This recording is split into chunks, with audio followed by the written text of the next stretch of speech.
Hello everyone, Saima cooking হাউসের সকলকেই স্বাগতম। আজকে আমি দেখাবো মলা শুটকি দিয়ে ছোট আলুর একটি চচ্চড়ি বা ভাজি। তো চলুন শুরু করি। তো এখানে আমি ক্লিন করে রেখে মলা শুটকিটাকে নিয়ে নিয়েছি। তো আমি এটা এখন হালকা করে ভেজে নেব। তো এটা আমি এখনই তেল ইউজ করব না, তাই আমি আগে একটু ভেজে নেব, পরে তেলটা ইউজ করব। আপনারা চাইলে মলা শুটকির মাথাগুলো ফেলে দিতে পারেন। তো এখানে আমি হালকা করে একটু তেল দিয়েছি এখন লাস্ট পর্যায়ে। তো এখন এটা আমি আর একটু ভালোভাবে ভেজে নেব। তো এটা আমি এখন উঠিয়ে নেব। মলা শুটকিটা দেখতেই পারছেন আপনারা, লাল লাল হয়ে এসছে, অলরেডি ভাজা হয়ে গিয়েছে। আবার বেশি ভাজলে তো আবার একদম শক্ত লাগবে। আমি উঠিয়ে নিয়েছি। এখন আমি দিয়ে দিছি পর্যাপ্ত পরিমাণ তেল। তো এখানে আমি এখন দিয়েছি রসুন আর পেঁয়াজ কুচি। আমি রসুনটাকে মানে 2 ফালি করে কেটেছি, একটু মোটা মোটাই রেখেছি যেহেতু শুটকি, তাই আপনারা চাইলে বাটাটাও ইউজ করতে পারেন, রসুন বাটা। তো আমি এটা এখন ভালোভাবে একসাথে মিক্স করে নিচ্ছি, পেঁয়াজটাকে ফাটিয়ে নিচ্ছি।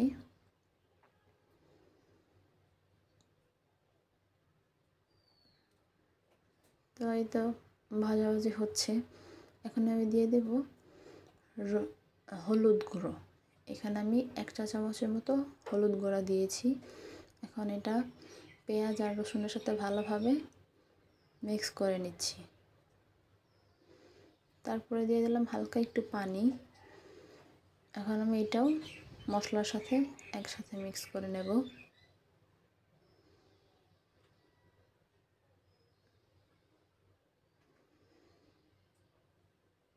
তো এই তো বলকও চলে এসছে। এখন আমি দিয়ে দেব 1 চা চামচের একটু কম মরিচের গুঁড়া। এটাও আমি এখন মশলার সাথে ভালোভাবে মিক্স করে নেব।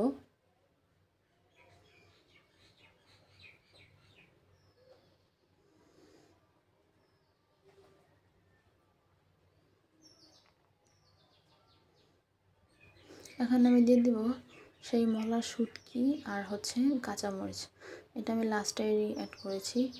এখন আমি এটা ভালোভাবে নাড়াচাড়া করে নিচ্ছি, কারণ মলা শুটকিটা আগে দিয়ে দিলাম, কারণ এটা একটু ভাজার কারণে শক্ত হয়ে গিয়েছে, এজন্য আগে দিয়ে দিয়েছি। এটা আমি জাস্ট একটু ঢেকেও দিয়েছিলাম।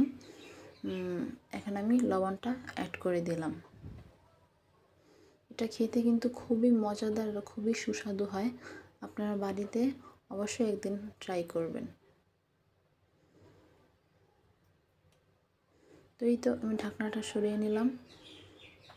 এখন এটাকে ভালোভাবে নাড়াচাড়াটা করে নিচ্ছি আবারও সেম ওয়েতে। যখন তেলটা উপরে বেশি আসছে তখনই আমি আলুগুলো কেটে ধুয়ে রাখা দিয়ে দিলাম। তো এটা আমি এখন আলুগুলোর সাথে মশলাগুলো ভালোভাবে মিক্স করে নেব।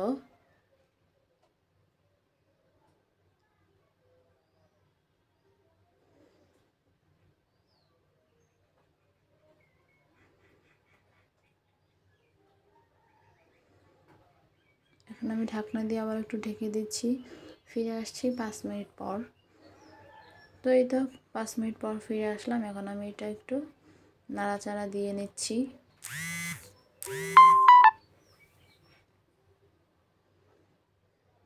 আমি কিন্তু এখানে কোনো পানি ইউজ করব না, এটা আমি হালকা ঢেকেই রান্না করে সেদ্ধ করব। তো এই তো আমার রান্না কমপ্লিট। এখন আমি এটাকে নাড়াচাড়া দিয়ে উঠিয়ে নিচ্ছি। আপনারা যারা আমার চ্যানেলটা সাবস্ক্রাইব করেননি, দয়া করে আমার চ্যানেলটা সাবস্ক্রাইব করবেন আর পাশে থাকা বেল আইকনটি বাজিয়ে দেবেন। আর যারা ফেসবুক পেজ থেকে দেখছেন তারা অবশ্যই পেজটাকে ফলো দিয়ে পাশে থাকবেন। আল্লাহ হাফেজ।